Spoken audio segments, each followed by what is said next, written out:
Hello, peace and good to you. Welcome to Religious Studies 310, Sex and Marriage. My name is Dr. Rosemary Bertossi. I'll be your professor for this wonderful religious studies course.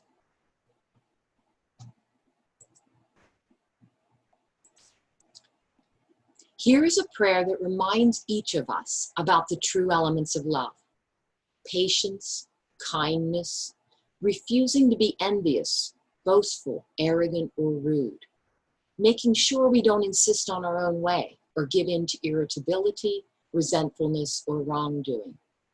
True love rejoices in the truth, bears all things, believes all things, hopes all things, endures all things. True love never ends. I invite you to say this prayer before you begin material for each class. We will focus on 3 goals in this course. 1, communicating effectively. 2, freely consenting. And 3, emotion coaching. These 3 goals show us the keys to making a primary commitment to another person and to any children we may be blessed to care for. They also correspond perfectly with the Christian teaching that 1, marriage is an encounter with a face, a thou, who reflects God's own love. And 2, that married Christians become a domestic church, and a leaven for new life for society.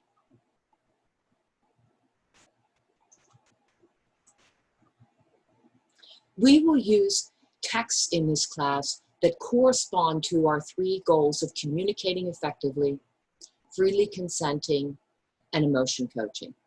To address effective communication, we will read John and Julie Gottman's The Man's Guide to Women and 8 Dates, along with Stephen Post's Why Good Things Happen to Good People.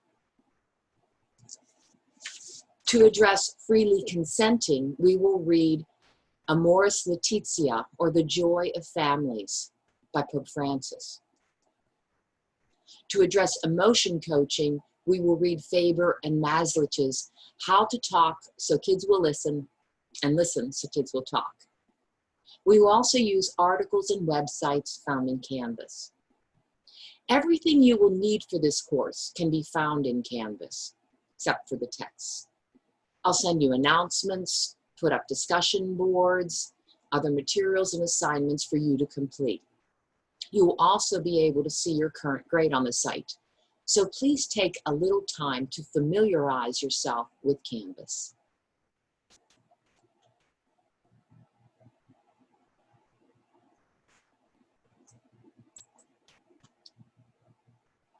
You will submit and give 4 presentations in this class.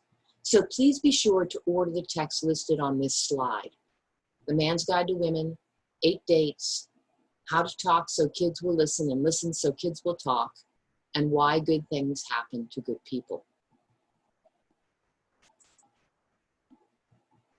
There are 20 hours of service required to complete your last 2 projects in this class: the service learning presentation and paper.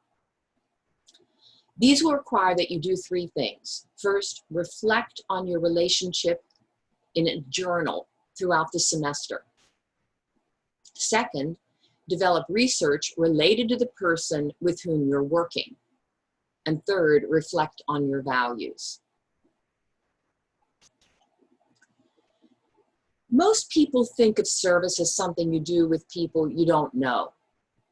While this type of service is very important, there's another equally important type, as Mother Teresa explains. Sometimes people can hunger for more than bread. It is possible that our children, our husband, our wife, do not hunger for bread, do not need clothes, do not lack a house. But are we equally sure that none of them feels alone, abandoned, neglected, needing some affection? That too is poverty. The poor call to us. We have to be aware of them in order to love them. We have to ask ourselves if we know the truth. Do we know the poor in our own homes? Please consider Mother Teresa's profound observation. What can you do to promote world peace? Go home and love your family. This project will give you the chance to do just that. There are 3 steps to this project. Step 1, get started choosing a person or persons and journaling. To do this, please ask yourself a few questions, such as, am I grateful to someone and want to express it? Is there someone who's sick, overworked, lonely, in need? Perhaps there's someone I haven't been able to devote as much time to as I would because of obligations at school. Maybe there's someone I haven't spoken to for years. Is there a family member I interact with regularly, but need to work on that relationship? The key to this project is to invest your time, your 20 hours, in someone you love. Perhaps someone immediately jumps to mind. If so, great. If you need a little time to consider, or you need a little help choosing, that's great too. Please know I'm always here as a resource for you.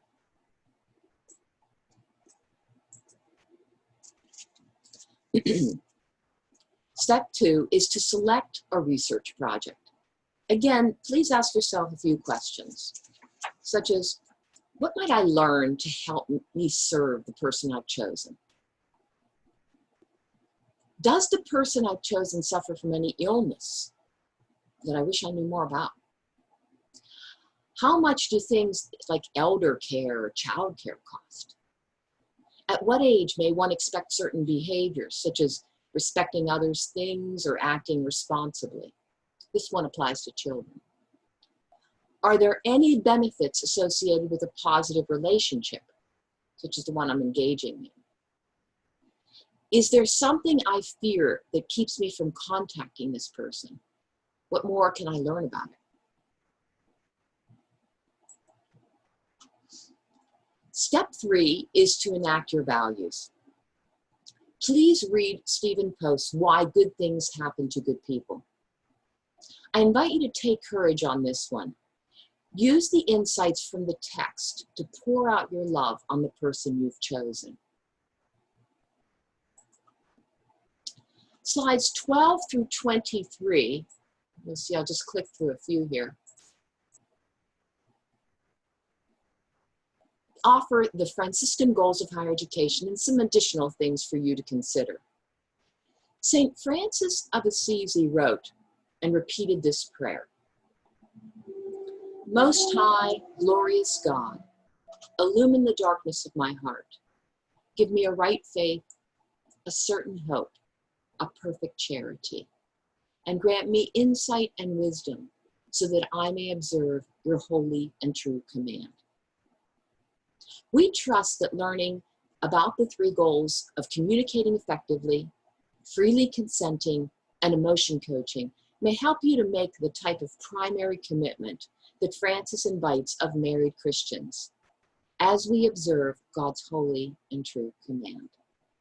Thank you very much, and welcome to the class.